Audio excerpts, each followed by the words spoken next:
Fala calculista, estou eu aqui, Pedro Santana, engenheiro civil especialista em estruturas, a sua fonte de conteúdo avançado sobre a BERIC, né? Então hoje nós vamos ver um vídeo bastante interessante. Estou aqui na janela de vigas, né? Vou abrir aquela plantinha de análise das flechas, né? E aqui nós temos esse aviso, flechas excessivas, tá? Então aqui eu tenho, e esse aqui de baixo é o aviso que a gente vai ver hoje, ó, vigas com variação excessiva entre a rigidez imediata e a rigidez imediata recalculada. Tá, o que é isso aqui? Primeiro, isso aqui só vai acontecer para viga, para laje não vai acontecer. E como que o EBERIC calcula flechas, né? Para laje, ele monta a grelha, coloca o carregamento e calcula os esforços de deslocamento, certo? Só que aí, na laje, ele pesquisa os lugares, as regiões da laje, nas barras da laje, aonde o momento fletor atuante ultrapassou o momento de fissuração. Nesses lugares, ele sabe que vai ocorrer fissuração naquele trecho da laje. E a fissuração vai levar a uma redução na rigidez e, consequentemente, aumento da flecha. Então, ele monta uma segunda grelha, pega essas barras onde o momento de fissuração for ultrapassado, recalcula a rigidez dessas barras, utilizando a fórmula de Branson, tá, que tem lá na norma, e monta nova grelha com essas barras com a rigidez reduzida e calcula os esforços de novo, calcula os esforços de deslocamentos. E ele repete o processo, né? Ele vê aonde o momento fletor ultrapassou de fissuração, recalcula a rigidez e calcula os esforços de novo. Isso para a grelha o EBERIC faz diversas vezes até convergir o dado, até a diferença nas flechas entre dois processamentos consecutivos ser bem pequena. Para vigas, se ele fosse fazer isso no pórtico, se ele fosse processar o pórtico várias vezes, poderia tomar muito tempo de processamento. Então ele acaba processando duas vezes só, tá? E emite esse aviso aqui caso alguma viga tenha ficado com uma variação muito grande na rigidez entre dois processamentos simultâneos, para você avaliar se vale a pena você processar de novo para poder corrigir isso daqui. Então vamos ver, por exemplo, aqui ó, V1 teve uma variação mais ou menos de 20% entre um processamento e outro, V2 aqui 16%. Repara que pode ter variação negativa também, tá? E pode ter aumentado a rigidez de um processamento para o outro, tá? Assim, pensa da seguinte forma, né? Quando a gente pega um trecho da viga, por exemplo, e diz, esse trecho aqui, vou diminuir a rigidez dele, porque está fissurando. Quando a gente diminui a rigidez, a tendência é dos esforços daquela região migrarem para as regiões vizinhas que tem mais rigidez. Então pode acontecer de eu diminuir, né,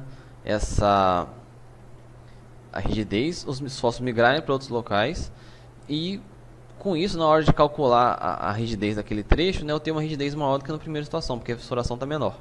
Tá? Porque tem menos esforço, né, e com menos esforço, menos fissuração, com menos fissuração, maior rigidez. Então pode ter também variação negativa aqui.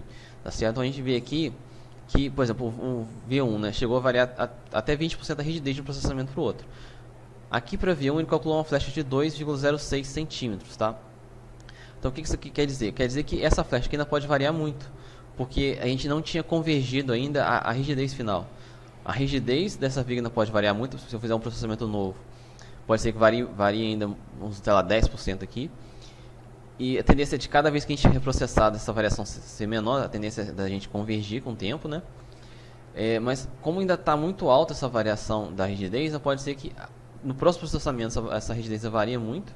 E variando a rigidez varia a flecha, certo?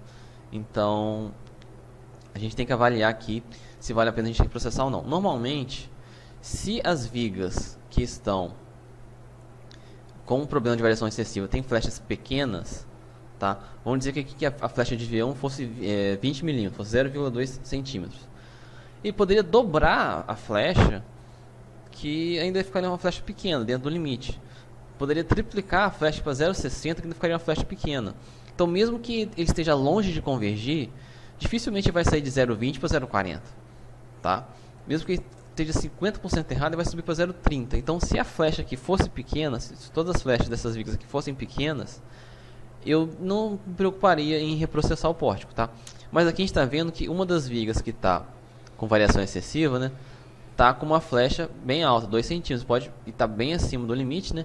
Então, isso aqui pode variar muito ainda. Então, como eu tenho uma viga com uma flecha alta, com uma variação excessiva, eu processo de novo, tá certo?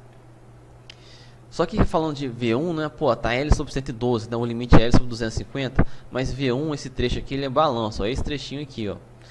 E para o balanço, né, o limite não é L sobre 250, é L sobre 125. Então não está tão longe assim do limite, né? Mas está ultrapassando o limite. Então, o que a gente pode fazer aqui? Eu vou reprocessar para a gente ver. Então a gente vem em estrutura, processar. Eu não posso processar todo mundo, tá? Eu só posso processar esse itemzinho aqui, ó, determinação das flechas no pórtico. Se eu reprocessar a análise linear, por exemplo, vai perder tudo que eu tinha feito antes e ia calcular a mesma flecha que eu tinha antes, tá? Se eu deixasse marcado tipo assim, ó, ele ia apagar tudo que tinha sido feito e calcular o mesmo resultado. Então se eu quero recalcular só a flecha do pórtico, eu deixo marcado só a flecha do pórtico aqui, tá? Vou dar um OK. Ele vai reprocessar aqui. Estrutura pequena, reprocessar rapidinho. E vou abrir de novo a janelinha de flechas. Ó, já sumiu aqueles avisos de variação excessiva de rigidez, tá certo?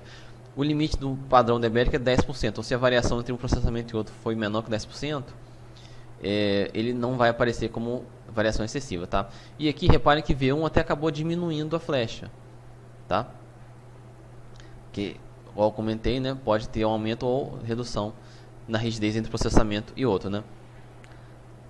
Ainda está fora do limite, ainda teria que analisar o que poderia ser feito. Aqui uma contraflecha resolve fácil, né? Mas basicamente isso aqui para a aula de hoje, como resolver aquele aviso de variação excessiva na rigidez entre um processamento e outro.